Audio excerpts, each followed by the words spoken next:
Welcome to Sakshi cinema. This is Shahida. Peddi మీద తాను ప్రాణం పెట్టుకున్నట్లు జగపతి బాబు చెప్పారు. మధ్యలో ఎన్ని సినిమాలు చేసినప్పటికీ తాను మాత్రం పెద్ది విడుదల కోసమే ఎదురు చూసినట్లు తెలిపారు. 300 కోట్లు పెట్టి సినిమా తీసినా 300 రూపాయలు పెట్టి చూసే ఆడియన్స్ చేతిలోనే ఇండస్ట్రీ తలరాత ఉంటుందని అన్నారు. పెద్ది రిలీజ్ తర్వాత అప్పల సూరి రోల్ గురించి జగపతి బాబు ఓ ఇంటర్వ్యూలో మాట్లాడారు. పెద్ది విడుదలయ్యాక నాకు ఓ పెద్ద డైరెక్టర్ ఫోన్ చేసి మాట్లాడారని చెప్పారు.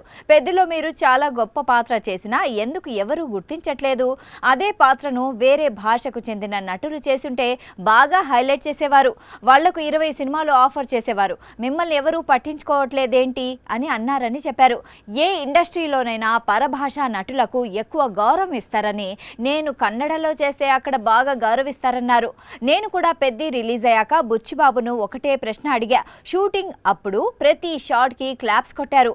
ఇప్పుడెందుకు నా గురించి మాట్లాడట్లేదు, నన్ను మర్చిపోతున్నారా అని అడిగానన్నారు. పెద్ది కోసం తాను ప్రాణం పెట్టాను, అందుకే గుర్తింపు కోసం అడిగే హక్కు నాకుంది.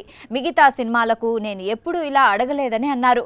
పెద్ది మూవీ ఇంకా ఆదరణ దక్కాల్సిన సినిమా అని, ఖచ్చితంగా దక్కుతుందని అన్నారు. ఇందులో పనిచేసిన ప్రతి ఒక్కరూ దీన్ని చూసి గర్వంగా ఫీల్ అవుతారని జగపతి బాబు చెప్పారు. ఇక జాన్వి పాత్ర గురించి మాట్లాడుతూ సినిమా విషయంలో ఆర్టిస్టులను ట్రోల్ చేయొద్దన్నారు. పాపం ఆ అమ్మాయి దర్శకుడు చెప్పినట్లు చేసింది. కొన్నిసార్లు అది మిస్ఫైర్ అవుతుంది. ఈ విషయంలో జాన్వీ కపూర్కి సపోర్ట్ చేస్తాను.